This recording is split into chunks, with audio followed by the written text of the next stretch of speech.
Now, have you been wondering why the Western world don't want to leave Africa alone? Why do they want to deal with Ibrahim Traore the same way they dealt with Muhammad al-Gaddafi? We are going to have this conversation here.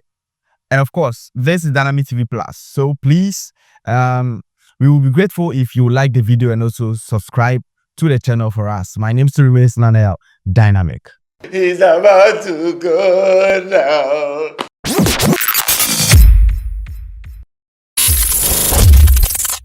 I would want us to have an honest conversation. You know, it's about time that we sit to think about some of the things that has been happening, something that we have deemed it normal, like our new normals. We just have to sit down and have an honest assessment about some of the things that the people, the white people, the Western people, so the things that they are doing that we are overlooking it.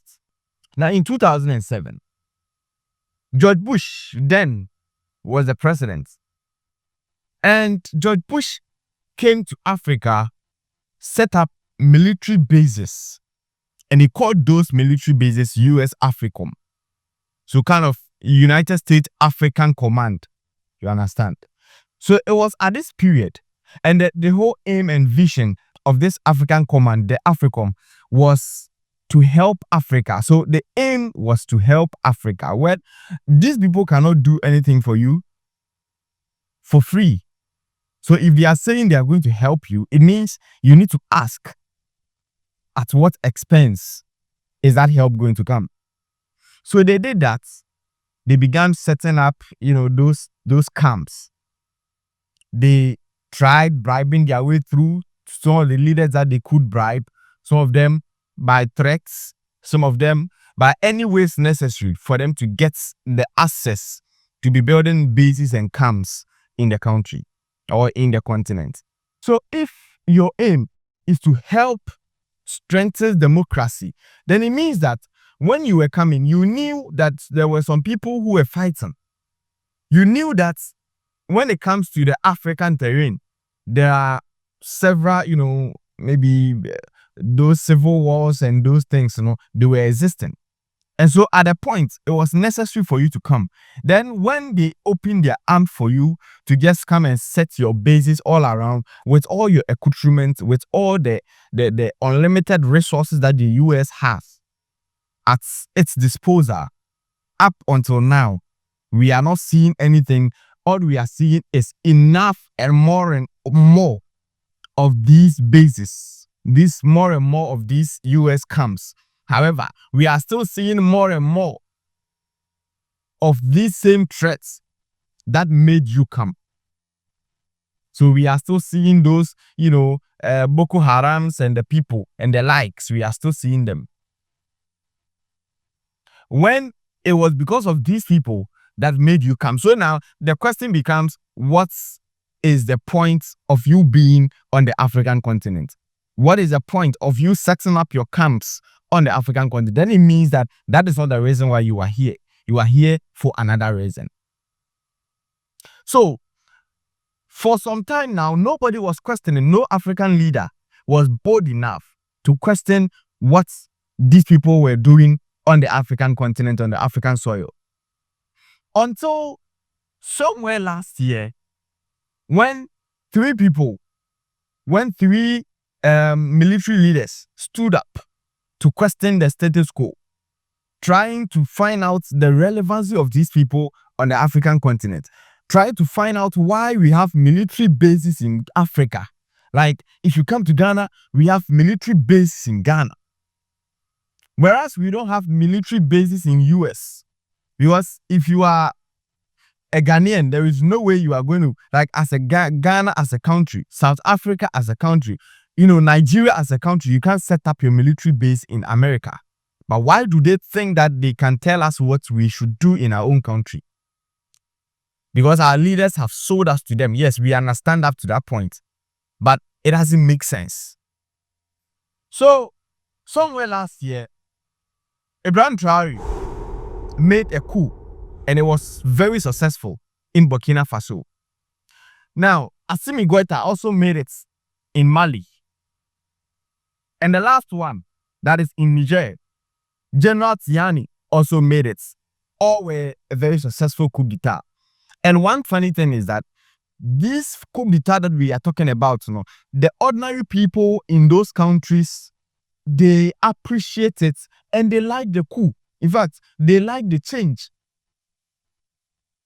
But guess the people that are not okay with the changes? That is the United States and then the Western world. It is only the France and then the US that are not okay with those changes. So then we ask ourselves, why were they not okay with those changes? So it looks as if these people want us to practice that democratic line that they introduced to us. So when we told to that lane or when we move on that tangent, they have everything that they want. And they ensure that we do not progress because they know that that line that they've introduced to us is never going to help us as Africans. They know that. And so anytime somebody somewhere tries to do something that will kind of bring impact and change into the lives of an African country and also the continent, these people try their best possible to just, crash the whole thing. They even want to end it before it begins. So just look at Muammar al-Gaddafi, what they did to him. My fellow Americans, at 7 o'clock this evening, Eastern Time, air and naval forces of the United States launched a series of strikes against the headquarters, terrorist facilities, and military assets that support Muammar Gaddafi's subversive activities. The attacks were concentrated and carefully targeted to minimize casualties among the Libyan people with whom we have no quarrel. From initial reports, our forces have succeeded in their mission. Several weeks ago in New Orleans, I warned Colonel Gaddafi we would hold his regime accountable for any new terrorist attacks launched against American citizens. Look at what they did to Kwame Nkrumah. Just recently, Mahama was emphasizing and also reiterating the fact that CIA was involved in the coup d'etat, that is in the 1966 coup, which took Kwame Nkrumah off. Osajifo Dr. Kwame Nkrumah, the founder of our nation, envisioned an industrialized, self-reliant Ghana, whose citizens have the highest standard of economic life and the greatest sense of self-esteem rooted in patriotism and Pan-African unity. But on February 24, 1966, a joint military and police coup d'etat shattered that dream, plunging Ghana into decades of instability and military takeovers. The verdict of history is now loud and clear.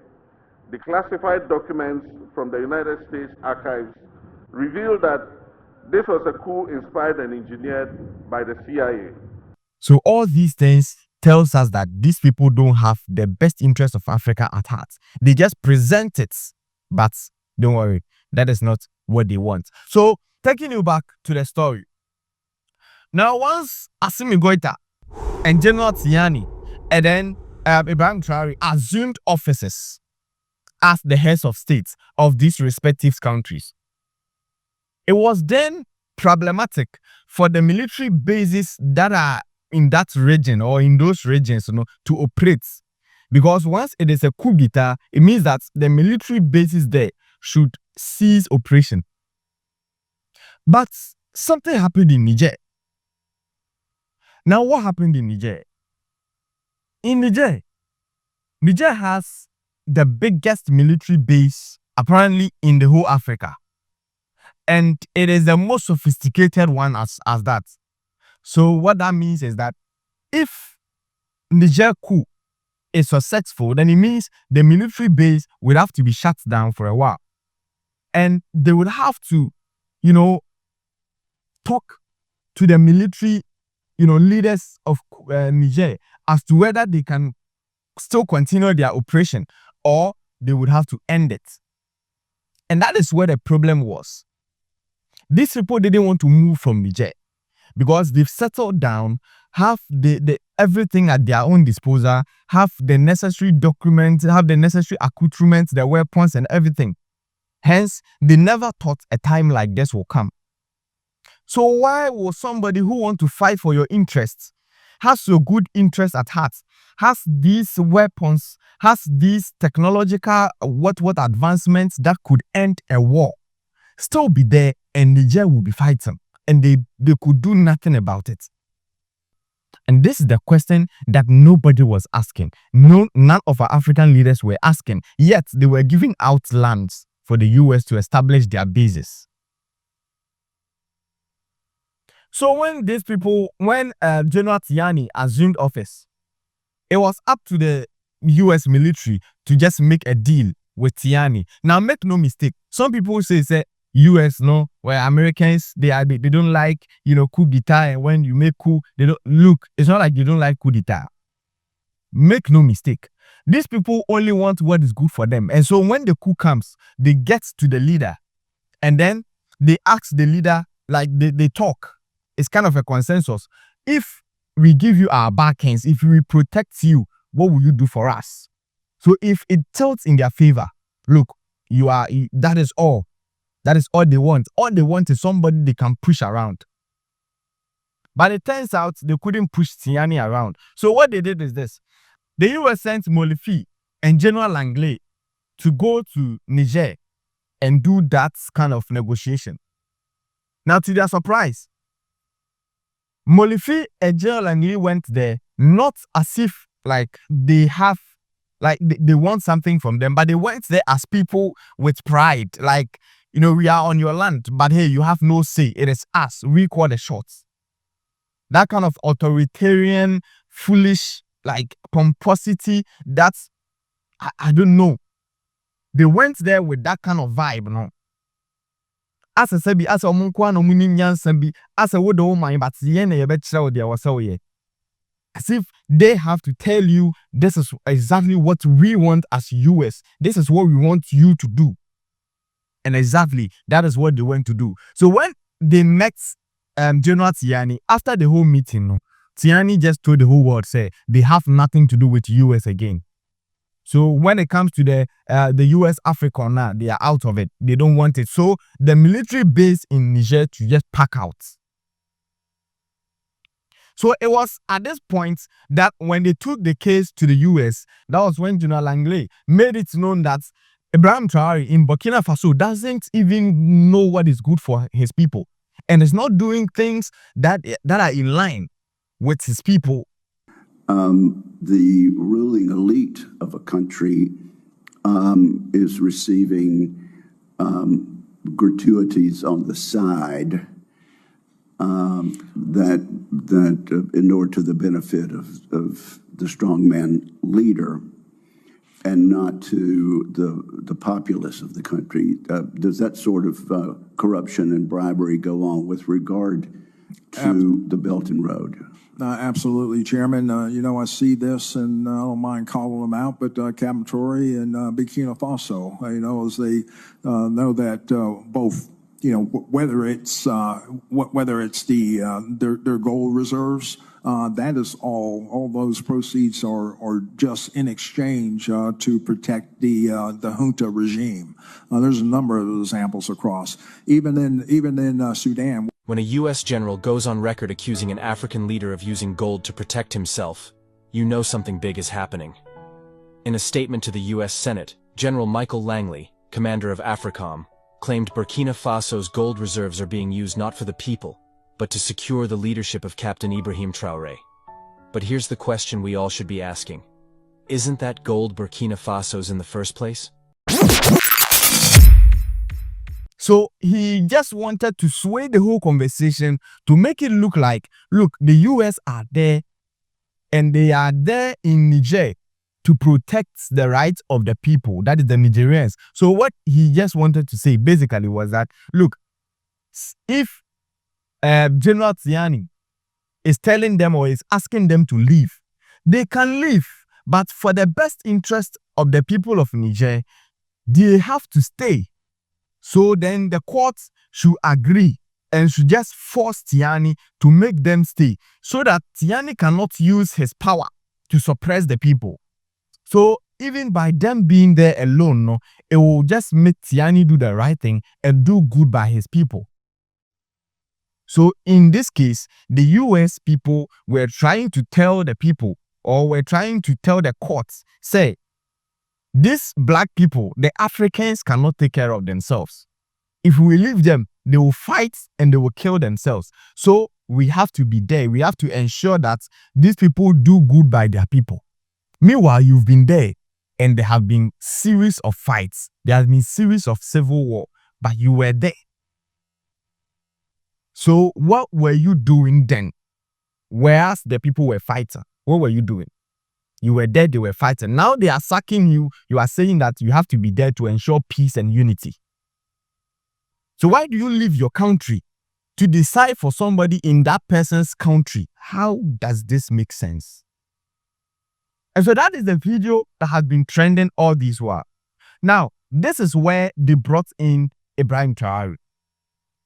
Now, when we get to the Sahel bloc, or the Sahel people, that is the Mali, the Burkina Faso, and the Niger, these people, it looks as if Ibrahim Traore is their head, because it is through Ibrahim Traore that the Sahel region, no, it has been so well known that people are getting to know them more. And though everybody is outspoken, either of them is outspoken, but the problem is, or the thing is, Ibrahim Traore has that aura and that steez, so everybody deemed it that Ibrahim Traore is their leader. Now, let me take you somewhere. Former economic minister of France said something, said, if one of the heads of the pushers falls, the other will abandon the vision. So what this means is that if you should take one of the leaders off, so in this case, so we Ibrahim Traore off, if you should take the Niger Captain Tiani off, if you should take Assimi Goïta of Mali off, if any of these people, one of them is off, it means that their vision is going to be abandoned. So now what they are doing is that they have to divide and conquer. The same approach now, Mohammed al-Gaddafi. They divide and then they conquer. Because if they are united like this, it is going to be very difficult. So they have to divide. So they devised a strategy to attack Ibrahim Traore. And that was when they said that Ibrahim Traore has been using his power and the things that he has, his gold, like his reserve that the Burkina people have. He has been using that instead of helping the economy of the people, instead of helping to better, the lives of the people, instead of stopping the war that the people are fighting, instead of fighting the security of the people, he is using that to fight for himself. So with that, they are assuming that Ibrahim Traore is using every resources that he has to make sure, say, he has the proper military system, that he has proper intel, he has proper machineries around him, such that he is going to be, protected for a long while. But it looks like that is not the case when you get into the grounds. The people really love Ibrahim Traore, and Ibrahim Traore is doing so much for the Burkinabés when it comes to education, health-wise, agriculture. He's doing so much. For a military leader to be doing this, if the then leader was doing this, I don't think there would be a need. There would have been a need for a coup d'etat in Niger, in Burkina Faso. He's doing so much well. Then, when this got to, when this got into the news, it looks as if some people were talking about it, but they didn't get the relevancy and the whole vibe that they thought it was going to get, because it looks as if some people are already believing in Ibrahim Traore. It was just kind of bogus. But let's look at the flip side of the whole thing. Let's say the media believed it. Let's say the media pushed the story so far, and now everybody is seeing Ibrahim Traore as an enemy. Then it means we are going to have the Kwame Nkrumah kind of situation, where the CIA made sure that Kwame Nkrumah is going to be made unpopular in the country. It is the same tactics that these people want to use. They want to make Ibrahim Traore so unpopular that the people who are living abroad, the people who are not in Burkina Faso, are going to see Ibrahim Traore as enemy, public enemy. And when the people rise up, that no, Ibrahim Traore should leave, he's engaging in misappropriation of fund. He's misusing our money. He's doing this, he's doing that. When that thing happened, then it means that the Americans are going to back somebody else to engage in a coup d'etat. I don't know if you are following my analysis. If the Americans get somebody else to successfully take Ibrahim Traore off, then it means that this new person that will be the leader of the Burkinabe, that person has the backing of the United States. Hence, what is going to happen is that he is going to be their toy. They are going to be using him like their puppets. And so in some few months' time, they will say that, oh, because this person, he believes in democracy, so let's have election. Now, the moment they get into election, the new person will win. And when the new person wins, it is just like back to as you were. Everything will be back to square one.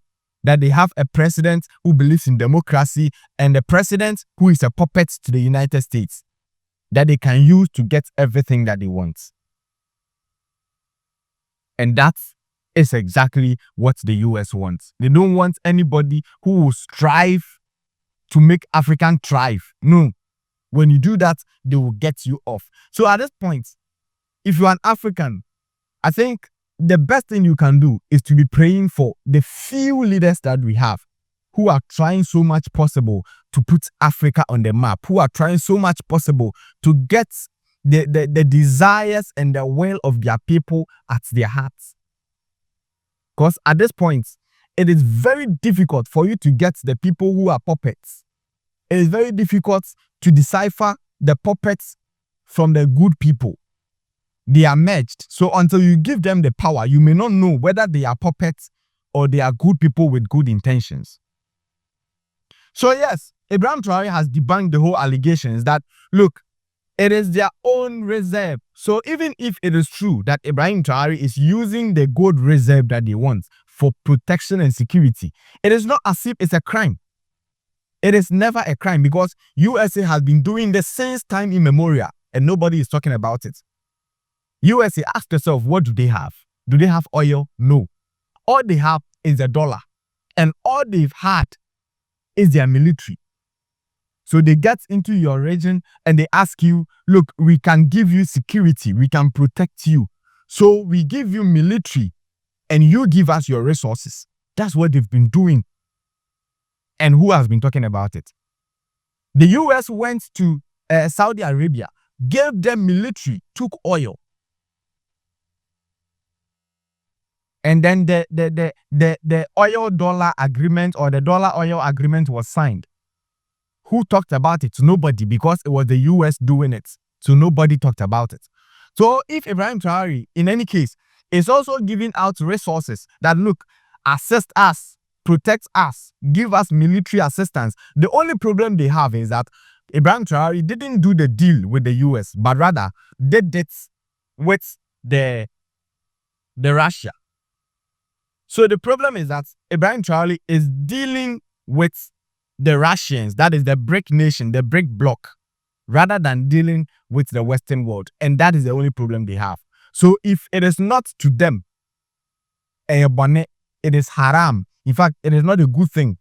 But if you are doing it with them, it is legit. And this is a double standard.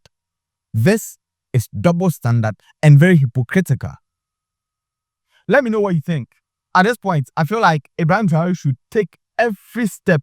In fact, he has to be very cautious because from where I'm sitting, I see the repetition of Kwame Nkrumah and Muammar al-Gaddafi. He has to make sure that the people who are around him, his circles, he has to make sure that he has the right people in his circles because they are definitely going to use the people around him to sabotage him. Yes, let me know what you think in the comment section. This is What's Up Today. Please like the video and give us a subscribe if you haven't done so already. My name is Dynamic. See you in the next one. I'm out. Family 3940. Guess what? You are watching Dynamic TV Plus. Keep on watching, subscribe, share, then leave your comments. One time. Good luck.